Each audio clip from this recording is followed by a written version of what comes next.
সখী গো আমার মন ভালা না, কালার সাথে পীড়িত কইরা সুখ পাইলাম না।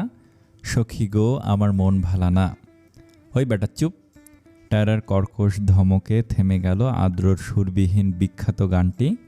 ভুরু কুঁচকে টায়রার দিকে তাকে আদ্র বলল, আমি বেটা? কেন, বুইরা নাকি? আদ্র অবাক চোখে তাকে বলল, মহা চাপাবাজ মেয়ে তো। আপনার সাথে চাপা করা আমার মতো নাদান বাচ্চার কর্ম নয়। টায়রা তেরে এসে বলল, একে তো আমার এত সুন্দর মুডটা নষ্ট ফালতু গানের কারণে করলেন, তার ওপর আবার আমাকেই চাপাবাজ বলছেন। আদ্র বড় বড় চোখ করে আতঙ্কিত গলায় বলল, এই মারবেন নাকি? একদম মেরে দেব। টায়রা বলল ডাকাতিনির গলায়। আচ্ছা চাপাবাজ বলবো না, ফুটাটার বলি ডাকবো, দাঁত কেলে বলল আদ্র। সকাল 5:30 বাজে। দুপুর 1টায় ওদের লঞ্চ। নিঝুম দ্বীপ থেকে বের হতে হবে প্রায় 10টা নাগাদের দিকে। তাই ভোরেই চলে এসেছে সূর্যোদয় দেখতে। নামার বাজার সি বিচ আর ওপর বাজার সি বিচে ঘন্টা 2-1 মতো থেকে সকালে নাস্তা করে ওরা রিসোর্টে ফিরবে। এরপর গোছগাছ করে নিয়ে বেরিয়ে পড়বে হাতিয়ার উদ্দেশ্যে। ডুবি ডুবি সূর্যটা তার লাল কিরণ মেলে দিয়ে যখন জাগ্রত হতে আরম্ভ করল, সে রশ্মিতে আদর দেখতে পেল টিকলির হাস্যোজ্জ্বল মুখ। টিকলির টিকলো নাকের ভাঁজে ঠেসে দেওয়া ছোট্ট একটা আকাশি রঙের নসপিন, কানে দুটো মাঝারি আকারের সাদা পাথরের দুল, হাতে সাদা ফিতার ঘড়ি, মুখে লাবণ্যতা, শ্রীময়ী কোমলতা ভাব। টিকলিকে দেখতে দেখতে হঠাৎ আদর আবিষ্কার করলো টিকলির ঠোঁট থেকে কিছুটা দূরে গালের একটু নিচে দুটো ছোট ছোট গর্ত। চুলগুলো টান টান করে বেঁধে ছেড়ে দিয়েছে বলে কপালের একদম কিনারায় আর একটা গর্ত চোখে লাগলো। সাদা মুখটায় ক্ষুদ্র গর্তগুলোর জন্য টিকলির বদনখানা হয়ে উঠেছে বড্ড কামনীয় এবং আকর্ষণীয়। আদর কৌতূহল লুকাতে না পেরে প্রশ্ন করল, আচ্ছা এগুলো কিসের গর্ত, গালে কপালে? টিকলি একটু চমকে উঠেছিল। সূর্যের উদয় দেখতে দেখতে ধ্যানমগ্ন হয়ে গেছিল। আদরের কথায় সম্ভিত ফিরে সে বলল, এগুলো পক্সের দাগ। ও, ছোট করে উত্তর দিয়ে আদর পকেটে হাত গুজে দাঁড়ালো। টিকলি আদরের দিকে এক ঝলক তাকে আবারও সামনে তাকালো। সমুদ্রের বুক থেকে ধীরে ধীরে জাগ্রত হলো সূর্য। চারিপাশে পানির মেলা, বাতাসে মাতাল হাওয়া। তার মাঝে অগ্নি রাজকুমারী টিকলিকে এই নিঝুম দ্বীপে সম্ভাষণ জানাতে বঙ্গোপসাগরের বুক চিরে উঠে আসছে সূর্যদেব। আদর হঠাৎ বলল, সুন্দর লাগে। টিকলি চকিতে তাকালো আদরের দিকে, অস্ফুটে কণ্ঠে বলল, কি বললেন? আদর বলল না, ঠায় দাঁড়িয়ে থাকলো। টিকলি আবার জিজ্ঞেস করলো। আদর গম্ভীর গলায় বলল, ভদ্রলোকের এক কথায়। কিছুক্ষণ ড্যাব করে তাকিয়ে থেকে টিকলি তেজি গলায় বলল, মারাত্মক মারাত্মক ফালতু লোক আপনি, আপনার সাথে কথা বলাই ভুল। টিকলি ফালতু বলতে আদরের মনে পড়ল প্রথম দিনের কথা, যেদিন সেই 15 দিনের প্রেগনেন্ট মেয়েটার সাথে তার প্রথম দেখা হয়েছিল রেস্টুরেন্টে। মেয়েটা যাওয়ার আগে আদরকে ফালতু বলে গিয়েছিল। আদরের ভারী রাগ হলো, সাথে প্রশ্ন জাগলো, আচ্ছা মেয়েটাকে যে সদরঘাটে দেখেছিলাম, মেয়েটা কি কোথাও যাচ্ছিল, গেল কোথায় গিয়েছিল?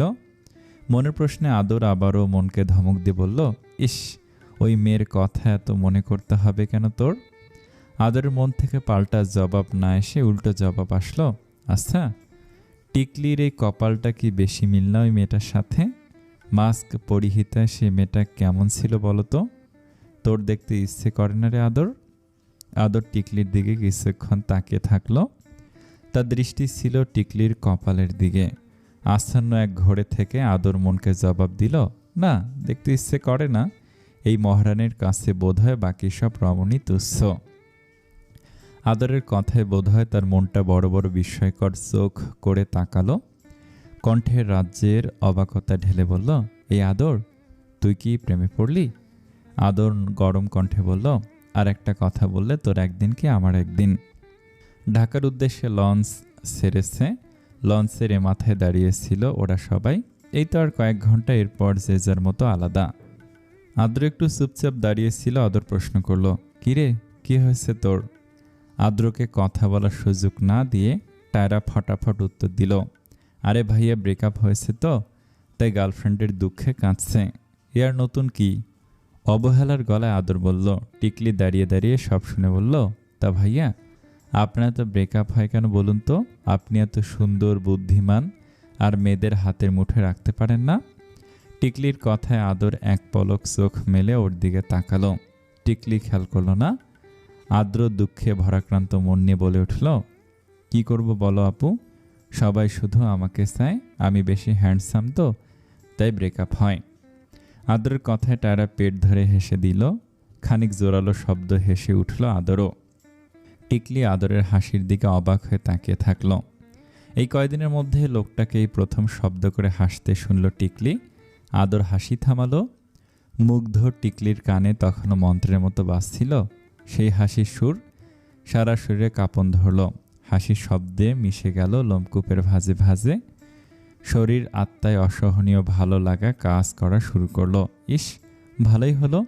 শেষ যাত্রায় একটা দুর্লভ বস্তু টিকলিকে দেখা দিল। অন্যদিকে ঘুরে তৃপ্ততার হাসি হাসল। সে বলতে শুনল, তার আদ্রকে বলছে, বেশি হ্যান্ডসাম, তাই আপনাকে সবাই ড্যাম্প করে, বলে আবার হুহা হাসিতে মেতে উঠল। আদ্র থমথমে মুখ নিয়ে বলল, হ্যাঁ তাই তো। জানেন, আমার এক গার্লফ্রেন্ডকে আমার একটু একটু ভালো লাগতো, তো সে একদিন বিয়ের কথা তুলল। আমি বললাম আচ্ছা। তার 2 দিন পরে সে হঠাৎ মেয়েটা বলে, কাবিননামায় দিনমোহর ধরবে 1 কোটি টাকা, যাতে আমি কখনো তাকে ছেড়ে যেতে না পারি। ব্যাস, বিয়েটি সব চুলায় যাক, আগে ব্রেকআপের পায়তারা খোঁজা যাক। আদর স্বাভাবিক থাকলেও টিকলি আর টায়রা কিছুক্ষণ থম মেরে দাঁড়িয়ে থাকলো। এরপর টায়রা আবার উচ্চ হাসিতে মেতে উঠল। টিকলি শব্দবিহীন হাসল। আদ্র গম্ভীর গলায় বলল, মেয়েদের এত উচ্চস্বরে হাসতে নেই। চারিদিকে সন্ধ্যা নেমে আসছে। দিনে সুমিষ্টি আলো রাতের কলগহ্বরে হারিয়ে যাচ্ছে। একটু আগে বৃষ্টি হয়েছে, ঝুমঝুম করে নিঝুম বৃষ্টি। প্রকৃতি এখন শান্ত। আকাশ হলুদাভ রঙে সজ্জিত। সূর্যাস্তের সেই হলুদ আলোয় টিকলির মুখখানা দেখতে লাগছে একদম সকালে সূর্যোদয়ের সাথে দেখার মতোই স্নিগ্ধ। টিকলি তাকিয়েছিল জলের গা ছিটিয়ে চলে আসা লঞ্চের উত্তাল ঢেউয়ের দিকে। হঠাৎ একটু আনমনা কিন্তু করুণ গলায় বলল, আমাদের আর দেখা হবে না তাই না? আদর টিকলির দিকে তাকিয়েছিল। টিকলি আবারও বলল একটু হেসে, আজ থেকে আবার আমরা আলাদা। তবু এই কয়দিনে আপনাদের সাথে সময় কাটিয়ে বেশ ভালো লেগেছে। মনে হয়েছে দীর্ঘ পরিচিত বন্ধুদের সাথে সময় কাটালাম। আদর স্মিত হাসল। ঠোঁটের কোনায় থুতনিতে গর্ত পড়ল, ভাঁজ পড়ল। সুন্দর দেখালো তাকে। টিকলি মাত্রই খেয়াল করল আদর হাসলে তার ঠোঁটের কোনায় টোল পড়ে। টিকলি হঠাৎ বলল, আদ্র ভাইয়া ঠিক বলেছিল, আপনি খুব ভালো। আদর খানিকক্ষণ অবাক হয়ে তাকিয়ে রইল সামনে দাঁড়িয়ে থাকা ওই মেয়েটার দিকে। এই মেয়েকে বুঝতে পারে না আদর। আচ্ছা, এই মেয়েটার সাথে তার পথ যখন আলাদা হয়ে যাবে তখন কি তাকে মনে থাকবে আদরের, নাকি শুকতারার মতো মনের মাঝে মনতারা হয়ে বাস করবে? না, মনতারা কেন হবে? মনতারা কি যে কেউ হতে পারে নাকি? কিন্তু আদর তো নিজের মনকেই বুঝতে পারছে না, তবে সেখানে তারা বাস করবে কিভাবে? ইস, কি করে গেল এই মেয়েটা আদরকে? এই মেয়ে নামক মনতারাটা কি আদরকে একটু উলটপালট করে দিয়ে গেল না? তার ডানার উজ্জ্বল আলো দ্বারা কি আদরকে রাঙিয়েও নিভিয়ে গেল না? বেশ রাতের দিকে লঞ্চ এসে থামল সদরঘাটে। লঞ্চ থেকে নামতেই চোখে এসে পড়ল হাজারো বাতি। ঘাটে দাঁড়িয়ে আছে অনেক লঞ্চ। সেখান থেকে লাল, নীল, সবুজ বাতি প্রতিফলিত হচ্ছে নিঃসৃত 4 যুবক যুবতীর মুখমণ্ডলের ওপর। কতক্ষণ কেটে গেল কে জানে। টিকলি বলল, আসি তবে। আদর কিছু বলল না। আদ্রর দিকে তাকে টিকলি আবার বলল, এই যে, ভালো থাকবেন ভাইয়া, ঠিক মতো পড়াশোনা করে তাড়াতাড়ি উকিল হয়ে যান তো। আমার বিয়ের রেজিস্ট্রেশন পেপার সব আপনার হাতে তৈরি করব। টায়রার চোখ ছলছল করছিল। এর মাঝেও সে বলল, হ্যাঁ, আর আমার বিয়েতে উকিল বাপ বানাবো।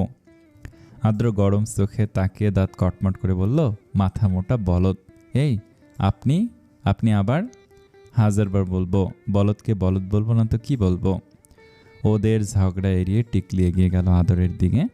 আদরের পাশাপাশি দাঁড়ালো। সাইড থেকে একটা আলো এসে ঝলকানি দিয়ে পড়ল দুজনের ওপর। আদর টিকলির দিকে তাকিয়ে স্ফীত হেসে বলল, সাবধানে যাবেন। টিকলি মাথা নাড়ালো, বলল আপনিও। টায়রার হাত ধরে টিকলি বলল চল টায়রা, আসি ভাইয়া। টায়রা হাত মেলালো আদরের সাথে।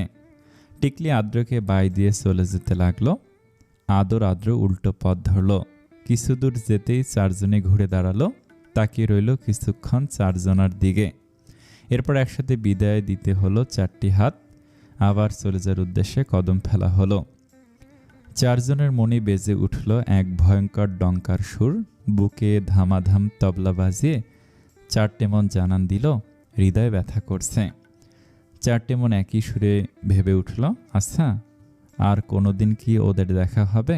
দুটো কথা বলা হয়ে উঠবে কি? চোখাচোখি হবে? অভিমান করাও হবে? গাল ফুলিয়ে বসে থাকাও কি হবে? তাকিয়ে থাকা হবে? ঝগড়া করা হবে? একসাথে ঘোরা হবে? বাইক দিয়ে কখনো কি দেখা হয়ে উঠবে? কে জানে আদৌ হবে কি না। তবে কিছু একটা না বলা থেকে গেল, কিছু একটা হলো না, ফাঁকা রয়ে গেল বুকের ভেতর।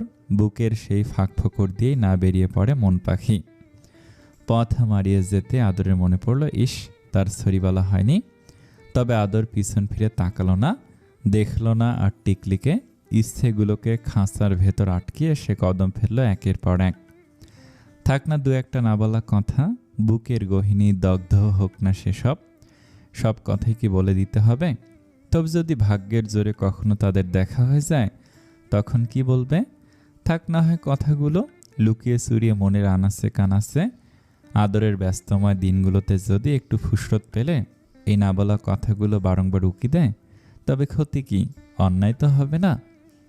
আদর আকাশে তাকালো, অনেক মেঘ সেখানে। মেঘের বুকে চাঁদ খুব যত্ন করে আড়াল হয়ে গেছে। ইস কিছুক্ষণ আগে বৃষ্টি হয়েছে, কিছুক্ষণ আগেই তাদের পথ শেষ হয়েছে, কিছুক্ষণ আগেই বোধহয় ছন্দ কেটেছে। আচ্ছা প্রেম হয়েছে কি? হাসপাতালের চারিদিকে মৃদু গুঞ্জন, কারো কান্নার আহাজারি, কারোর হতাশা, তো কারোর নিস্তব্ধ কষ্ট। কেউ অসুখী, কারোর যাওয়ার পালা, কারোর আসার বার্তা। আদর অপারেশন থিয়েটার থেকে মাত্র বের হলো। নিজের চেম্বারে এসেই শরীরটাকে এলিয়ে দিল কালো রঙের চেয়ারটাতে। টেবিলের ওপর এক হাত রেখে পেপারওয়েট ঘোরাতে ঘোরাতে কিছুক্ষণ নানান চিন্তা করল। একটু আগে অপারেশন থিয়েটারে ব্রেন টিউমারের এক পেশেন্ট ছিল। মহিলাটি ততটাও বয়স নয়। অপারেশন শুরু করতে আদর খেয়াল করল মহিলাটির কপাল থেকে শুরু হওয়া দুগাছি চুলগুলো হুবাহু টিকলির মতন। কপালের মাঝ বরাবর ছোট্ট একটা গুরু। মিনিট খানিকের জন্য আদর নির্বাক হয়ে পড়ল। নিঝুম দ্বীপ থেকে বাড়ি এসেছে আজ প্রায় 1 সপ্তাহ। এই কয়দিনে ব্যস্ততায় টিকলিকে তেমন মনে না পড়লেও হুট করে আজ ভীষণ বাজেভাবে মনে পড়ল। অন্যমনস্ক আদর খুব কষ্টে দীর্ঘ সময় নিয়ে অপারেশন শেষ করে বের হলো। সারাদিনের ব্যস্ততার প্রহর শেষ করে বাড়ি ফিরতে বুক পিঠ ছেয়ে যায় এক অনাবিল সুখে। শান্তির ঢেউ বয়ে যায় অন্তর পথে। এই তো এখন আমার বিশ্রাম, একটু নিজের জন্য সময় পাওয়া গেল। এবার একটু ঘুমাবো। রাত 11টা বাজে তখন। আদর ফ্রেশ হয়ে ডাইনিংয়ে বসতে দেখল সবাই তার জন্য অপেক্ষা করছে। প্লেট সোজা করতে করতে আদর বলল, এখনো খাওনি কেন তোমরা? রাত জেগে আমার জন্য অপেক্ষা করতে নিষেধ করেছি। আজিম খান খাওয়া শুরু করলেন। শান্তশিষ্ট বুদ্ধিমান স্নেহের একমাত্র বড় ছেলের ওপর তিনি ভীষণভাবে ক্ষিপ্ত। ছোট ছেলেকে অতিরিক্ত মাত্রায় আদর দিয়েছিলেন বলেই সে আজ ঠোঁট কাঁটা এবং সাথে কেয়ারলেস। কিন্তু বড় পুত্র যে এমন ধারার হয়ে যাবে তা ভাবতেও পারেনি। থমথমে মুখে আজিম খান বলে উঠলেন, বেশি চাপ? প্রায় প্রতিদিন দেরি করে আসছো যে? ক্লান্ত গলায় আদর বলল, বাবা প্রচুর। 3 দিনের যে ছুটিতে ছিলাম তার ধকল এই 1 সপ্তাহ জোরালোভাবে আমার উপর দিয়ে গেল। ইনশাআল্লাহ কাল থেকে একটু ফ্রি হতে পারি। আজিম খান গুপ্তধন পেয়েছেন এমন খুশি খুশি গলায় বললেন, সত্যি কালকে ফিরে আসছো? আদর চোরা চোখে তাকে বলল, জি। আজিম খান গলা খাকারি দিয়ে বললেন, তবে আমার এক বন্ধুর সাথে কাল দেখা করতে যেও। ভুরুকুচকে আদর প্রশ্ন করল, বন্ধু মানে? তোমার বন্ধুর সাথে আমি কেন দেখা করতে যাব? আদ্র ভদ্র বাচ্চার মতো খাচ্ছিল। বাবার কথা শুনে সে শুধরে দিল, বাবা বলো বন্ধুর মেয়ের সাথে। আজিম খান কড়া চোখে তাকালেন। মনোহরা বেগমও নিশ্চুপে ধমক দিলেন। ভাইয়ের কথা শুনে নিয়েই আদর বিরক্তি ভঙ্গিতে বলল, সিরিয়াসলি বাবা, আমি শুনেছি ছেলের বিয়ে দেওয়ার জন্য মায়েরা পাগল থাকে, কিন্তু আমার বেলায় সব উল্টো। বিয়ে করলে তোমার সমস্যা কি? কোনো সমস্যা নেই। I have no problem, but there is a big problem. আমি তাকে বউ হিসেবে দেখতেই পারবো না। বোন বোন ফিলিংস হবে আমার, কারণ আমি এমন কাউকে বিয়ে করব যার পর আগে আমার প্রেম প্রেম ভাব কাজ করবে। কথাগুলো বলতেই কেন যেন হুট করে টিকলির মুখখানা চোখে ধরা দিল। আদর অপ্রস্তুত হলো বাবার সামনে এমন কথা বলায়। আজিম খান ভুরু কুঁচকে খানিক চেয়ে থেকে বললেন, ওকে, এই মেয়ের সাথে কথা বলো, ঘুরো, প্রেম প্রেম ফিলিংস এমনিতেই আসবে। খাওয়া সেরে উঠে পড়ল আদর। মনোয়ারা বেগম দৌড়ে এলেন। শান্ত কণ্ঠে আদর জবাব দিল, আমি আর খাবো না মা। আর বাবা, বিয়ের কথা আমি নিজেই তুলব, আমার মর্জি মাফিক। সব বিষয় সবার উপর চাপিয়ে দিতে নেই। এইসব বিয়ে সম্পর্কিত বিষয় তো নয়ই। আমরা অ্যাডাল্ট, নিজের ইচ্ছের দাম তো আছে নাকি? আর একবার বিয়ের কথা তুললে বাড়ি ছেড়ে চলে যাব আমি। আদরের কথা শেষ হতেই আদর নিজের ঘরে চলে গেল। পুরো ডাইনিং টেবিল জুড়ে পিনপিন নীরবতা। যদিও আদর শান্তশিষ্ট ভদ্র একটা ছেলে, তবে তার ইচ্ছের বিরুদ্ধে কিংবা পছন্দের সই কিছু না হলে ওর ওই তীরের ফলার ন্যায় কথার আঘাতেই মানুষকে আধমরা করে দিবে। আদ্র বিরক্তিতে সুশব্দ করে বলল, কি দরকার ছিল বাবা? ভাইয়ার বিয়ে ভাইয়াকেই বলতে দাও না। বিয়ের সময় এলে সে নিজেই বলবে।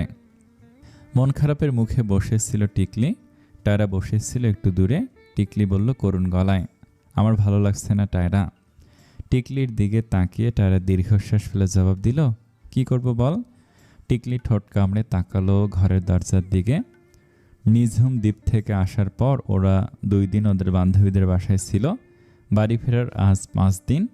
এই 5 দিনে শায়লা আক্তার বকাঝকা করার পর 2 মেয়ের সাথে কথা বলেও কথা বলছে না জামিলুর রেজা। টিকলির বড্ড অসহায় লাগে। দুনিয়াদারি অন্ধকার দিয়ে আসে। বাবা কথা না বললে পৃথিবীকে পানিশূন্য মনে হয়, চন্দ্র সূর্যবিহীন মনে হয়। বাবার সাথে কথা বলতে পারছে না, এর চেয়ে জঘন্য সময় আর কি হতে পারে। ভেতরটা খসখস করছে, চাপা শ্বাসে বুকে উদ্বেল। টিকলি হঠাৎ উঠে দাঁড়ালো, বলল, চল টায়রা, বাবার কাছে যাব। টায়রার কাছে মার চেয়ে বাবা একটু বেশি আপন। বাবা তাদের ছায়া, মাথার উপর শক্ত আচ্ছাদন, তবে বাবার চেয়ে মা খুব বেশি প্রিয়। টায়রা উঠে দাঁড়িয়ে ভীতু গলায় বলল, সত্যি যাবি? চল। টিকলি হেঁটে গেল। টায়রা বোনের পেছন পেছন লুকিয়ে চুরিয়ে এলো কোনো মতে। বাবা মায়ের ঘরের দরজার সামনে দাঁড়িয়ে চিরপরিচিত অভ্যাস, নখ কামড়াতে শুরু করলো টিকলি। ভয়ে বুকে টিপ টিপ শব্দ হচ্ছে, মাথা ক্রমশ ফাঁকা হয়ে যাচ্ছে। মা ঘুমাচ্ছে। এই সময় ঘুমোতে হলো? কিছু হলে মা বাঁচিয়ে দিত, বাবাকে গিয়ে বলবে কি? তারা প্রশ্ন করলো। কিরে আপু, যাস না কেন? টিকলি নখ কামড়াতেই চোখ পাকিয়ে তাকালো, দাঁত কিরিমিরি করে বলল, বিপদের সময় আপু? কেন, তুই যা। কি সুন্দর এখন আপু ডাকা হচ্ছে। পোল্টিবাস মেয়ে একটা। টায়রা থেকে চোখ সরিয়ে দুরু দুরু বুক নিয়ে টিকলি দরজায় নক করে বলল, বাবা আসবো? উপন্যাসের পাতা থেকে মুখ ঘুরিয়ে দৃষ্টি দরজায় স্থাপন করলো জামিলুর রেজা। টিকলি স্বভাবেই পেয়েছে একদম বাবার মতো। বাবার মতোই বই পড়ার স্বভাব তার। অন্যদিকে বই দেখলে টায়রার জবাব, নিজের একাডেমিক বই পড়ি না, আর তোমার এই বালসাল বই পড়তে যামু? খায় দেয় কাম নেই আমার। জামিলুর রেজা গম্ভীর গলায় বললেন, এসো। কাঁপা কাঁপা পায়ে ভেতরে এলো 2 বোন। বনের নীল ওড়নার কোণা ধরে দাঁড়িয়েছিল টায়রা। জামিলুর রেজা বললেন, বসো 2 জন। টিকলি বসলো বাবার পাশে, টায়রা অন্য পাশে বসলো। কিছুক্ষণ নিস্তব্ধতার পর জামিলুর রেজা বললেন, কি বলতে চাও? টিকলি গলা পরিষ্কার করে মাথা নিচু করে বলল, বাবা, আই এম সরি। টায়রাও মাথা নিচু করলো, বলল, আই এম অলসো সরি বাবা। আসলে হয়েছিল কি? জামিলুর রেজা হাত তুলে বললেন, কৈফিয়ত দিচ্ছ কেন? আমি তোমাদের কৈফিয়ত দিতে বলিনি। যদি এতই আমাদের কথা ভাবতে তবে এই কাজ করতে না। টিকলি হতাশ নিঃশ্বাস ফেলে বলল, কিছু করার ছিল না বাবা। আমি তোমাকে বারণ করেছিলাম, আমি বিয়ে করতে চাইনি। তুমি জোরাজুরি করলে, তে বাধ্য হয়ে। জামিলুর রেজা সূক্ষ্ম কণ্ঠে বললেন, তোমার কি বিয়ে হবে না কখনো? বিয়ে করবে না? সেই বিয়েটা এখন করলে কি সমস্যা? এখন না করলে কি সমস্যা? তর্ক করো না টিকলি। মাথা নত করে টিকলির উত্তর, সরি বাবা, তর্ক করতে চাইনি। জামিলুর রেজা গম্ভীর সুরে বললেন, আমি দেখাতে চাই সেই লক্ষ্যে যে তাদের ছেলের চেয়েও ভালো ছেলের কাছে আমি আমার মেয়ে বিয়ে দিতে পারি এবং খুব তাড়াতাড়ি। তারা ভাবুক গলায় প্রশ্ন করল, কাকে দেখাতে চাও বাবা? যে আমায় ফোন দিয়ে আমার মেয়ে সম্পর্কে আজে বাজে কথা বলেছে আমার মেয়ে নাকি 15 দিনের। সি বলতে আমার মুখে বাঁধে। অশিক্ষিত লোক একটা। টিকলি কথা ঘোরানোর চেষ্টা করলো, বাবা আমাদের মাফ করে দাও। আসলে এতটাই টেনশন ছিলাম যে কি করব ভেবে উঠতে পারিনি, তে বাড়ি থেকে পালিয়ে গিয়েছিলাম। জামিলুর রেজা মিনিট খানিক তাকিয়ে থেকে ভাবলেন, এরপর বললেন, বিয়ে করবে? টিকলি অসহায় চোখে তাকালো। তারা বলল, বাবা তুমি কি সামহাও ব্ল্যাকমেল করার চেষ্টা করছো? আর আমি বুঝতে পারছি না বিয়ে করে এত পাগল হচ্ছ কেন তুমি? কারণটা একটু আগে বলেছি, এক কথা বলতে বারবার ভালো লাগে না। টিকলি অসহায় অসহিষ্ণু গলায় বলল, বাবা আমি এখন বিয়ে করতে চাই না। আমি বিয়ে করব আর আমার একটা মতামত আছে না বলো? আমি মন থেকে রাজি না বাবা, প্লিজ। জামিলুর রেজা হতাশ চোখে তাকালেন মেয়ের দিকে। টায়রা সলসল চোখে বাবার দিকে তাকিয়েছিল। সে প্রচুর কাঁদতে পারে, কাদার অ্যাক্টিংয়ে সে এক্সপার্ট। এদিক থেকে টিকলি খুব শক্ত, খুব কম কাঁদে সে। বুক পুড়ে খানা হয়ে গেল, চোখ থেকে পানি গড়িয়ে পড়বে না, চোখে রয়ে যাবে। টায়রা বলল ধরা গলায়, বাবা আপুকে মাফ করে দাও। মেয়ের কণ্ঠে গলে গেলেন জামিলুর রেজা। দুই মেয়েকে 2 হাত দিয়ে বুকে টেনে নিলেন। মেয়েদের মাথায় চুমুখে বললেন, ব্ল্যাকমেল? টায়রা হাসল। শায়লা আক্তার ঘুম থেকে উঠে পড়েছেন তখন। বাবা মেয়ের ভালোবাসা দেখছিলেন অন্যরকম মনোমুগ্ধকর দৃশ্যপটে। জামিলুর রেজা বললেন, কাজ হাসিলের সময় কি ইমোশনাল তাই না? চোখে পানি, আবার সাথে আপুও। তারা শব্দ করে হাসল। টিকলি নীরবে হেসে বাবার দিকে তাকালো, তারপর মাকে কাছে টেনে বলল, বাবা মা আমি না তোমাদের খুব ভালোবাসি। এত তাড়াতাড়ি পর করে দিও না, আমি সারা জীবন তোমাদের সাথে থাকতে চাই। প্রিয় মায়ের চোখ জলে সিক্ত হলো। তিনি মেয়ের মাথায় চুমুখে বললেন, আমার মেয়েকে বিয়ে দেব না। এই টিকলির বাবা আর কোনো পাত্র দেখো না তো তুমি? আমার রাজ্যের রাজকন্যারা হারিয়ে গেলে আমি রাজ্য দিয়ে কি করব? বারান্দার লতা পেঁচানো দোলনাটিতে বসেছিল টিকলি। এক কোনায় খাঁচায় বন্দি 2টি ময়না পাখি বলে ওড়াচ্ছিল, টিকলি টিকলি টায়রা টায়রা। টিকলি স্মিত হাসল। শেষ আকাশের মাথায় ফুটে উঠেছে লাল হলুদ বেগুনি রশ্মি। একটু আগেই থেমেছে ঝুম বৃষ্টি। আকাশের দিকে তাকিয়ে থাকতে থাকতেই মন খারাপ হলো টিকলির। বুক ভার হলো, বিষণ্ণতার বাঁশির সুর বয়ে গেল। সে মন খারাপ ক্রমাগত রূপান্তরিত হলো হৃদয় ব্যথায়। কি অসহ্যকর ব্যথা! তবু টিকলি কাঁদল না, শুধু চোখের কোণায় জলেরা হানা দিয়ে আবার একা একাই মিশে গেল স্বর্ণখচিত আকাশটাতে। ওই স্বর্ণালী আকাশটাতে যেন ভেসে উঠল মন চিঠির লেখাগুলো, যেগুলো এ কয়দিনে খুলে পড়বার সাহস হয়নি টিকলির, তবে এখন পড়তে ইচ্ছে করছে। চোখের কোণা অশ্রুসিক্ত করে পড়তেই থাকবে। টিকলি পড়ল। গভীর নিবিড় প্রগাঢ় অনুভবে মনকে রাঙিয়ে সে পড়ল বিড়বিড় করে, ভারী গলায়, উত্তাল নিঃশ্বাসে। ভালোবাসা তটিনী, গাং ভাষা রঙিন, স্রোতস্বিনী বয়ে চলা পাহাড়িময় ঢাল, প্রবাহিনী জলধি, আবার কখনো মরা শঙ্খশীল, বেদনা সুর, কান্নার ধ্বনি, আবার কখনো গোলাপের ন্যায় মসৃণ, ভেজা, স্নিগ্ধ, মোলায়েম। ভোমরারা ঘুরে মধু আহরণ করতে চায়, কেড়ে নিতে চায় ফুটন্ত ভালোবাসাকে। আবার ঈগলের মতো কখনো নির্দয় সু মেরে নিয়ে চলে যায় ভালোবাসাকে। তার তীক্ষ্ণ চোখে রাগ ঝরে, ভালোবাসার মলিনতা উড়ে রোষাঙ্গী হয়। রোষানলে পুড়ে তখন ছারখার হয়ে যায় এই বুক। মেঘাচ্ছন্ন আকাশের গর্জনে কেঁপে ওঠে হৃদয়কুল। কানে লাগে সিংহের মতন গর্জন, যে গর্জন টেনে হিসড়ে বুক থেকে নিয়ে যাচ্ছে ভালোবাসা নামক আদরকে। হ্যাঁ, ভালোবাসা নামক আদরকে। টিকলি চোখ বন্ধ করলো। এরপর কয়েকদিন বাদে কিছু না পাওয়ার বেদনা 2 ফোঁটা পানি পড়ল নয়ন বেয়ে ঠোঁটের ওপর। ঠোঁট অভিযোগ করলো, কাঁদছিস কেন? কাঁদিস না, তুই কাঁদলে আমার ওপর নোনতা স্বাদ অনুভব হয় রে। বিকেলের দিক দিয়ে আদর আজ বাড়িতে ছিল। তিনতলার তাদের বাড়িটাতে দোতলা নিয়ে তারা থাকে। তিনতলায় ভাড়া দেওয়া 4টে ব্যাচেলারকে, এর মধ্যে 2জন বিবাহিত, চাকরি সূত্রে আজ ব্যাচেলার তারা। দোতলার এই ঘরটায় বারান্দার সাথেই ঘেঁষে জেগে উঠেছে বাগান বিলাস। হাত বাড়ালেই ছিঁড়তে পারা যাচ্ছে পাতার ন্যায় বেগুনি রঙের ফুলগুলো। বাগানের এক পাশে লাগানো হয়েছে সারি সারি শিমুল তুলোর গাছ। বাতাসে শিমুল তুলো উড়ে এসে আদরের ঘর যখন মাখামাখি, আদর তখন দেখতে ব্যস্ত। তাদের মারামারি সারা ঘর জুড়ে, তারা ঘুরে বেড়ায়, দুষ্টুমি করে, এ জায়গা ও জায়গায় বসে, আবার হাওয়ায় উড়ে অন্যের জায়গা দখল করে। আদর মন ভরে সব দেখে। আজও ঘর মাখামাখি, হাতে কফির মগ নিয়ে শেষ বিকালকে মোহিত চোখে দেখছিল সে। ঢেলে দিয়েছিল হৃদয়ের সকল না পাওয়া দুঃখ। হঠাৎ হাতের সেলফোনটা বেজে উঠল। সামনে ধরতেই দেখল রেগুলার এক পেশেন্টের ফোন। লোকটার বয়স হবে 50-এর ঘরে। আদর পার্সোনালি ওনাকে বেশ পছন্দ করে। ভদ্রলোকটিও আদরকে নিজের ছেলের মতন স্নেহ করেন। মাস 2 হলো লোকটার সাথে আদরের পরিচয়। লোকটার ব্রেন স্ট্রোক করেছিল। আদর ফোন ধরল, বলল, কেমন আছেন মিস্টার রুহুল হক? শরীর অবস্থা কেমন এখন? শরীর জবরদস্ত চলছে। তোমার কি খবর ইয়ং ম্যান? আমার তো খবর নেই। তাহলে আমি খবর পাঠাই। আদর হেসে দিল।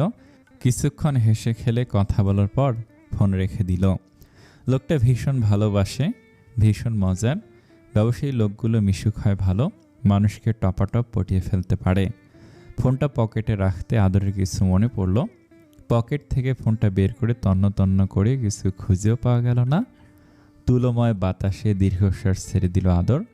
কোথাও নেই সেই নাম্বার। কেন যে আদর রাগের মাথায় ডিলিট করেছিল। ধ্যাত। আদর আনমনে বলল, ইস, নাম্বারটা নেওয়া হলো না। ওনার কাছ থেকে নাম্বারটা চেয়ে রেখে দরকার ছিল। তখনই ভেতরের মনটা মীর জাফরের ন্যায় বিশ্বাসঘাতকের মতো করে বলল, কেন রে আদর? ওর নাম্বার দিয়ে কি করবি রে? চুপ ফাজিল, তোর কথা শুনে নাম্বার ডিলিট করেছিলাম। ভালো করছস, ভালোবাসলে একটু কসরত করতে হয় বুঝলি। এখন খোঁজ মেয়েটাকে। আদর কিছুক্ষণ থেমে স্বগতোক্তি করলো, ভালোবাসা? ভালোবাসা কি? এই যে তোর কাছে যেটা প্রেমের ছন্দ, তোর এই মনের কাছে সেটা ভালোবাসার গন্ধ। ব্যস্ত সময়গুলো পার হচ্ছে নাস্তানাবুদ হয়ে। আদরকে স্যান্ডউইচের মাঝে কিমার মতো চেপে ফেলে পিষে দিয়ে সময় গড়িয়ে যাচ্ছে। কোথাও এতটুকু ফুসরত নেই। হাসপাতালের চেম্বারে বসা, রাউন্ড দেওয়া, মেডিকেলে ক্লাস নেওয়া, অপারেশন করা, সব মিলিয়ে আদরের এখন বাড়ি ফিরতে বেজে যায় প্রায় 12টা। আবার মাঝে মাঝে রাত বিরেতে কল এলে স্যুট লাগাতে হয় 1টা-2টোর দিকেই। এর মাঝে পরের দিন কোন বিষয়ের ওপর লেকচার দিবে সেটাও দেখে নিতে হয়। পড়াশোনা করতে হয় প্রচুর। ডাক্তার হওয়ার এই এক জ্বালা। ফাঁক পেলে বই নিয়ে বসে ঘাটাঘাটি করতে হয়। ক্লান্ত দেহখানি আর নামতে চায় না। দাদার স্বপ্ন ছিল নাতি ডাক্তার হবে। সেই স্বপ্ন পূরণ করতে গিয়ে জীবন আজ খান খান। দুপুরের খাবার খাওয়া হয়নি আদরের। দুপুরের খাবার খেতে বাড়ি এসেছিল বিকাল 4:30টায়। 5টার দিকে বাড়ি থেকে বের হতে সিঁড়ির মুখে দেখা হলো রাহুলের সাথে। রাহুলের সাথে আদরের সম্পর্ক বেশ ভালো। 3তলার ব্যাচেলারদের মধ্যে অবিবাহিত রাহুল এবং নয়নের সাথে আদ্রর ঘনিষ্ঠতা বেশি। রাহুল সালাম দিল। ব্যস্ত আদর তড়িঘড়ি করে নামতে গিয়ে থেমে গিয়ে সালামের জবাব দিয়ে বলল, কি খবর রাহুল? রাহুল হাসি মুখে জবাব দিল, এই তো ভাই যাচ্ছে কোনো রকম। কি জব খোঁজা হচ্ছে? পড়াশোনা তো শেষ হলো। হ্যাঁ ভাই, চেষ্টায় আছি। আমি তো শুনেছি তোমার বাবার ভালো ব্যবসা আছে। ব্যবসায় ঢুকে গেলেই তো পারো। না ভাই, নিজে কিছু করতে চাই। তাহলে আমার এক বন্ধুর বাবার সাথে কথা বলি। না ভাই, নিজের যোগ্যতা অর্জন করতে চাই। আদর খানিকক্ষণ তাকিয়ে থাকলো। ছেলেটার পার্সোনালিটি অনেকটা তার মতো স্ট্রং, আবার পরিচিত কারোর মতো স্ট্রিক্ট। সেই পরিচিতকে আদর খুঁজে পায় না। বলতে গেলে প্রায় মাসেকের মতো এই ছেলের মাঝে পরিচিত কারোর ছায়া দেখতে পাচ্ছে, কিন্তু বুঝতে পারছে না। রাহুল বলল, হাসপাতালে যাচ্ছেন ভাইয়া? ভাই, প্রচুর চাপ, দম ফেলবার সময় নেই। দুপুরের খাবারটা মায়ের ঘ্যানঘ্যানিতে এসে খেয়ে গেলাম। রাহুল হেসে বলল, ও আন্টি তো আবার আপনি বলতে পাগল। আদর স্মিত হাসল, বলল, কোথায় যাচ্ছ? কিছু মনে পড়ার মতো রাহুল বলল, ও হ্যাঁ ভাই, আমি কিছুদিনের জন্য ফুপির বাসায় আছি। আচ্ছা সাবধানে যেও। নয়নও যাচ্ছে? না ভাই, বলেছিলাম কিন্তু ও যাবে না। আচ্ছা রাহুল, তুমি যাও, আমার দেরি হয়ে যাচ্ছে। Have a safe journey. Tiara গেছে শপিং করতে নিভার সাথে। টিকলিকে অনেক জোর করার পরেও কেউ নিয়ে যেতে পারেনি। টিকলি বসেছিল খাটের মাঝ বরাবর বারান্দার দিকে মুখ করে। হঠাৎ শায়লা বেগমের আগমন ঘটল। মেয়ের পাশে গিয়ে আস্তে করে বসলেন। বারান্দাগুলি আকাশের দিকে তাকিয়ে প্রশ্ন ছিল টিকলি। আচ্ছা মা, ওই আকাশে কি আছে? মানুষে তো আকাশ দেখে কেন? শায়লা আক্তার একটু চমকে তাকালেন। ভেবেছিলেন মেয়ে বোধ হয় তাকে খেয়াল করেনি, কিন্তু বিচক্ষণে মেয়ের চোখ ফাঁকি দেওয়া ভীষণ মুশকিল। তিনি ভুরু কুঁচকে বললেন, কোন মানুষ দেখে? একজন দেখে। কে? উফ, সেটা শুনে কি হবে? আচ্ছা টিকলি, বা বলো, আমি শুনছি। গলাটাকে যথাসম্ভব নরম করে শায়লা আক্তার বললেন, তোর কি কিছু হয়েছে রে মা? টিকলি ঘাড় ঘুরিয়ে মায়ের দিকে তাকে মৃদু হাসলো। মাকে এক হাত দিয়ে জড়িয়ে ধরে বলল, জানি না মা, শুধু এটুকু জানি যখন বৃষ্টির ছন্দে মুখরিত হয় চারপাশ, আমার বুক তখন উত্তাল ধারায় ঢেউ বইয়ে দেয়, হৃদয় ব্যথা করে। কথা বলতে বলতে টিকলির গলা কেঁপে উঠল। মেয়েকে বুকে জড়িয়ে শায়লা আক্তার তৎক্ষণাৎ গলা ভিজে বললেন, তোর কি হয়েছে মা? এত বেশি শান্ত হয়ে গেছিস কেন? কোথায় কষ্ট তোর, মাকে বল। মায়ের বুকে মুখ লুকিয়ে টিকলি জবাব দেয়, কোথাও না মা, চিন্তা করো না। তুই কি কাউকে পছন্দ করিস টিকলি?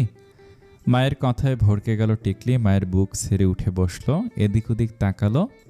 শায়লা আক্তার ভুরুকুচকে তাকিয়েছিলেন। টিকলি মিথ্যা বলতে পারে না, কথা কাটিয়ে দিতে খুব পারে। কথা কাটিয়ে দেওয়ার দারুণ একটা টেকনিক মনে পড়ল বাপের বাড়ির প্রতি দুর্বল মাকে। টিকলি জিজ্ঞাসা করলো, তোমার ভাতিজার না আজকে আসার কথা? সেই মুহূর্তে শায়লা আক্তার যেন সব ভুলে গেলেন। কপালে হাত রেখে উত্তেজিত গলায় বললেন, হায় হায়, আসলেই তো। ছেলেটা কোথায় গেল? সে কখন বলেছে বের হয়েছে? একটা ফোনও করেনি। রাস্তাঘাটে কোনো বিপদ আপদ হলো নাকি? বলতে বলতেই শায়লা আক্তার দৌড়ে গেলেন ফোনের উদ্দেশ্যে। টিকলি হালকা হেসে বসে রইল আবারও আকাশটার দিকে তাকিয়ে। আকাশের দিকে তাকিয়ে থাকতে থাকতে মনে পড়ল শুকতারার কথা।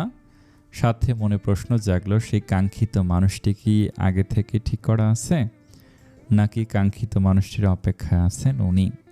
প্রায় মিনিট পাঁচেক পরে একগাদা শপিং শেষে বাড়ি ফিরল টায়রা আর নিভা। ভাবনায় মশগুল। টিকলির খেয়াল নেই সেদিকে। হাতের শপিং ব্যাগগুলো রেখে টায়রা টিকলির কাছে এসে বসে ভুরু নাচি বলল, আমি এসেছি, তুই খেয়াল করছস? টিকলি তাকালো টায়রার দিকে, খুব স্বাভাবিক কণ্ঠে বলল, না, কখন আসলি? বিরক্তিতে সুশব্দ করে টায়রা বলে, এই তোর হইছে কি বলতো? আসার সময় নিচ থেকে মাও বলল, তোর কি হয়েছে না জিজ্ঞেস করতে। এত চুপচাপ থাকস কেন তুই? আমি তো আগে থেকেই চুপচাপ, এখন একটু বেশি। কি শপিং করলি? কথা কাটানোর গুণ টিকলির বেশ ভালো রপ্ত করা আছে। টায়রা ব্যঙ্গাত্মক হেসে বলল, এড়িয়ে গেলি কি? হ্যাঁ, আমাদের মধ্যে তো লুকানো কিছু থাকে না টিকলি। টিকলি অসহায় চোখে তাকালো। নিভা তাকিয়ে দেখছিল দুই বোনকে। সে খুব ভদ্র একটা মেয়ে, বিনয়ী, স্বল্পভাষী, হেল্পফুল। নিভা নরম কণ্ঠে বলল, সে যে নিঝুম দ্বীপ থেকে এলি, এরপর থেকে তুই এমন। নিভার কথা শুনে ভুরু কুচকে টায়রা বলল, কাউকে ভালোবাসিস? টায়রার কথায় হালকা হেসে উঠল টিকলি। বারান্দার দিকে পা বাড়াতে বাড়াতে বলল, হয়তো। টায়রা গিটার বাজায় মাঝে মাঝেই। সে খুব ভালো গিটার বাজাতে পারে, আর টিকলি খুব ভালো গান গাইতে পারে। টায়রার গিটারটা আজ হাতে উঠিয়ে নিল টিকলি। বারান্দার গ্রাস কার্পেটের ওপর রাখা বাদামি রঙের বেতের চেয়ারটাতে বসতে একটা ময়না পাখি বলল, টিকলি টিকলি। আর একটা ময়না পাখি বলল, টায়রা টায়রা। টায়রা কোনো দিকে কর্ণপাত না করে টিকলির দিকে এগিয়ে গেল। টিকলির পাশের চেয়ারটাতে বসে গোয়েন্দা গলা এবং হালকা আওয়াজে বলল, আদর ভাইয়াকে ভালোবাসিস? টিকলি যেন মুহূর্তের জন্য থেমে গেল, হাতের গিটারের দিকে তাকিয়ে রইল। টায়রার দিকে ফিরেও তাকালো না। সেকেন্ড গড়ালো, মিনিট গড়ালো। নিস্তব্ধতা ভেঙে টিকলি কথার উত্তর না দিয়ে টুংটাং শব্দ তুলল। টায়রা অবাক গলায় বলল, তুই তো গিটার বাজাতে পারিস না, দে আমি বাজাই, তুই গা। দেখি পারি কিনা, চেষ্টা করতে দোষের কি? মিষ্টি গলায় বলল টিকলি। টায়রা কথা বাড়ালো না। টিকলি সুর তুলছিল আস্তে আস্তে, হালকা আওয়াজে। ধীরে ধীরে শব্দ গাঢ় হলো। দরজার সামনে এসে দাঁড়ালো শায়লা আক্তার, জামিলুর রেজা, নিভা সহ কাজের লোক সবাই। টিকলির গান মানে দুর্লভ কোনো বস্তু। শেষবার মা বাবাকে গান শুনিয়েছিল প্রায় 4-5 মাস আগে, অথচ অপরিচিত আদর একবার বলাতেই গেয়ে ফেলেছিল। কি আশ্চর্য! জামিলুর রেজা ফিসফিস করে স্ত্রীকে বললেন, আমার মেয়ের কি হয়েছে? জানি না, সবসময় বিষণ্ণ মুখে বসে থাকে শুধু। নিঝুম দ্বীপ থেকে ফিরেছে আজ প্রায় 28 দিন। গত 28 দিন যাবত সে বিচ্ছিন্ন আদর থেকে। কি জানি এভাবে কত 28 দিন যাবে। কিন্তু টিকলি যে বেকুল, এক নজর দেখার জন্য ধৈর্যহারা সে। আকাশে তখন অনেক মেঘ। সাদা মেঘ কাটা আকাশের এক কোণায় জ্বলজ্বল করছিল বিকালের সূর্য। মৃদু বাতাস টিকলির মেঘের মতো কোমল চুলগুলোকে আলতোভাবে নাড়িয়ে দিয়ে গেল। সুর তুলতে তুলতে মেঘের কাছে আকুল আবেদনের গলায় টিকলি গেয়ে উঠল চোখ বন্ধ করে। ও মেঘ রে তুই যা না উড়ে, আমার বন্ধু থাকে যে শহরে। ও মেঘ রে তুই বলিস বন্ধুরে, আমি আজও ভালোবাসি যে তারে। মেঘের সাথে মেঘের খেলা বন্ধু করলো অবহেলা। মেঘের সাথে মেঘের খেলা বন্ধু করলো অবহেলা। বন্ধু আমার রইল কোন দূরে, আমি আজও ভালোবাসি যে তারে। আমি আজও ভালোবাসি যে তারে। মেঘ শুধু দুঃখ পেলে কাঁদে, রংধনু হয়ে আবার হাসে। আমার দুঃখ গলুক আমায় নিয়ে, সে মেঘের ভেলায় সরে ভাসে। বৃষ্টি ঝড়ে অবেলা বন্ধু করলো অবহেলা। বন্ধু আমার রইল কোন দূরে, আমি আজও ভালোবাসি যে তারে। আমি আজও ভালোবাসি যে তারে। ভাবনার আদরে তাকে খুঁজে ফেরে, বড্ড ভীষণ করে আমারে মন। আকাশের নীলিমায় অনুভবে খুঁজে যাই, যখন খুঁজে না পাই হারিয়ে বৃষ্টি শেষে রোদ এলো। আমি আজও এলোমেলো, তুমি আছো বলো কি করে। আমি আজও ভালোবাসি যে তারে, আমি আজও ভালোবাসি যে তারে। দীর্ঘ গানটির সমাপ্ত টেনেই চোখ খুলো টিকলি, সবার বুকে কেমন দুঃখ ভাব বয়ে গেল। তারা অবাক হয়ে তাকিয়েছিল। টিকলি যে মাত্রাতিরিক্ত ভালো গায় এটা সবাই জানে, কিন্তু এত ভালো গিটার বাজাতে পারে তা কারোর জানা ছিল না। টিকলির চোখ জোড়া ছলছল করছিল বিড়বিড় করে। মন আবারও সুর টেনে বলল, আমি আজও ভালোবাসি যে তারে। ছলছল সেই চোখ জোড়াকেই হঠাৎ আচমকা দৈবাত অপ্রত্যাশিতভাবে দুই হাতের বন্ধনে আবদ্ধ করে নিল কেউ। ঢেকে গেল চোখ, বন্ধ হলো চোখের পাতা, এরপর সামনে শুধু অন্ধকার। টিকলি আতঙ্কিত গলায় বলে উঠল, কে? কারোর হাতের আবদ্ধে বন্ধ হওয়া চোখ দুটোর সামনে তখন গভীর অন্ধকার। আগন্তুক মানুষটার হাতের পর হাত রাখল টিকলি, বোঝার চেষ্টা চালালো কে। এরপর খানিক নিচু স্বরে বলল, ভাইয়া। ওপাশ থেকে মিটিমিটি চাপা হাসির শব্দ পাওয়া গেল। টিকলি রাগার অভিনয় করে বলল, স্যার রাহুল ভাইয়া, আমি বোকা না যে চিনতে পারবো না। রাহুল ছেড়ে দাঁড়ালো এবং তার প্রথম কথাই ছিল, তুই এত রোমান্টিক কবে হলি রে ভেবলি। টিকলি নাক ফুলিয়ে তাকালো। আবার এই জঘন্যতম ডাক। রাহুল বলল, বাহ, কি সুন্দর গানও শিখেছিস আবার। তারা ভেটকে বলল, আমার বোন গান আগে থেকেই পারে, নতুন করে শিখতে হয় না। আরে ময়নার মাঝে, ইস কতদিন পর তোর এই সাত বন্ধনখানি দেখলাম। বলি ময়নার বাপ ভালো আছে তো? তারা চিল্লিয়ে দরজার কাছে দাঁড়িয়ে থাকা বাবার কাছে নালিশ ঠুকলো, বাবা কি বলছে দেখো। শালা আক্তার এগিয়ে এলেন, রাহুলের মাথায় হাত বুলিয়ে দিতে দিতে বললেন, আহারে আমার বাচ্চাটা কত দূর থেকে এলো, আর তোরা কি শুরু করলি?